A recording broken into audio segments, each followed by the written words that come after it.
Welcome to 10 Minutes a Day, a daily reading of the Catholic Church's social encyclicals. We interrupt the planned progression of the documents to bring you Magnifica Humanitas, the brand new encyclical of Pope Leo XIV on safeguarding the human person in the time of artificial intelligence. The principle of subsidiarity stems from the very same understanding of the human person that has guided our reflection on dignity and the common good. If every woman and man is called to take ownership of his or her own life and contribute to the formation of society, then social institutions must also respect and support this responsibility. The social doctrine of the Church refers to subsidiarity as the principle according to which the role of individuals, families, local communities, and intermediate organizations should not be supplanted by higher level authorities. Moreover, higher level institutions must recognize, protect, and promote the freedom and creativity of lower level entities, coordinating their contributions so they can cooperate effectively for the common good.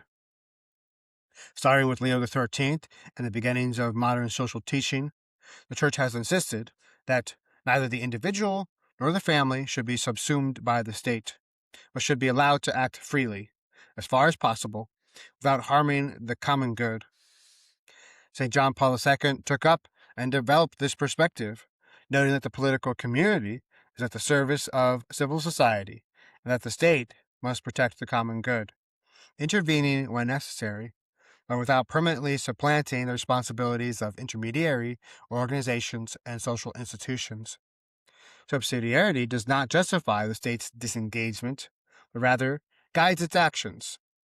Indeed, public intervention is necessary precisely to enable all social actors to fulfill their mission without being stifled. It is the responsibility of the political community to create the conditions that allow individuals, families, associations, and intermediary associations to fulfill their mission in society without being replaced or reduced to mere facilitators. This principle encourages us to move beyond any form of paternalistic or welfare-based management of societal life, but instead to promote a culture of shared responsibility in a state that values citizens' initiative, and a civil society capable of forging bonds and mobilizing energies in the service of the common good. In accordance with the principle of subsidiarity, decisions are made at the closest level possible to the persons involved, thereby fostering community life and avoiding people being presented with decisions that have already been taken. In this way, people can participate in the decision-making process.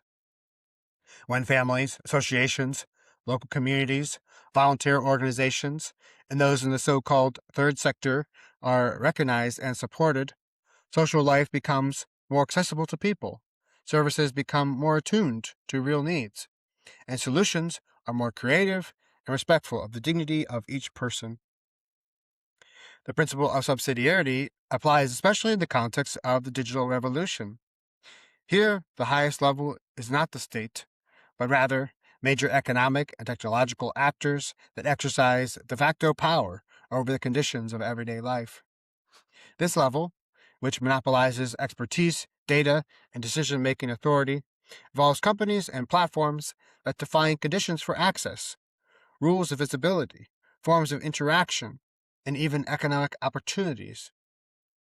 The principle of subsidiarity requires that such processes not be imposed from above in an opaque and unilateral manner, but instead be directed toward the common good, with transparency, accountability, and meaningful forms of participation, including independent checks, transparency regarding algorithms, equitable access to data, and avenues for recourse.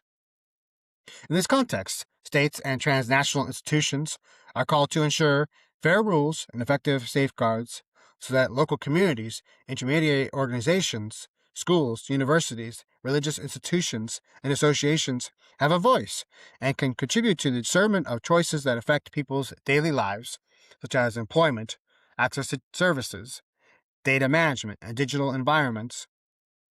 When it comes to decisions regarding economic flows in digital platforms, as well as the governance of data and algorithms, we cannot allow a handful of actors to dictate these processes on their own.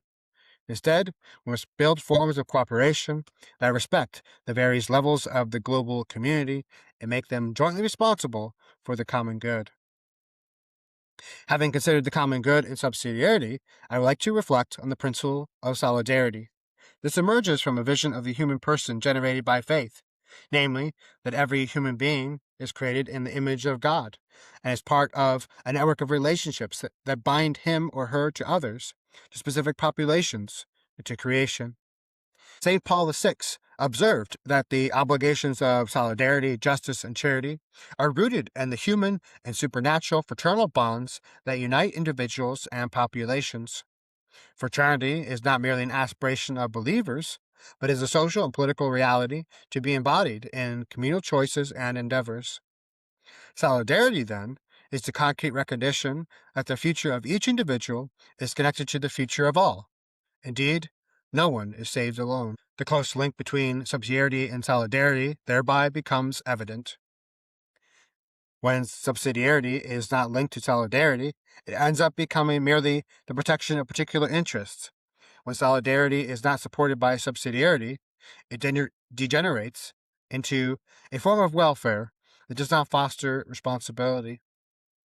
This interconnectedness also pertains to the responsibility of authentic participation.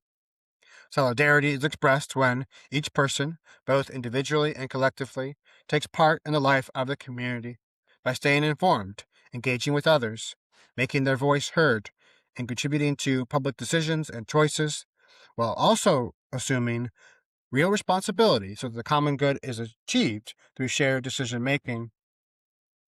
In many areas, we are already experiencing a kind of de facto solidarity, for our lives are intertwined.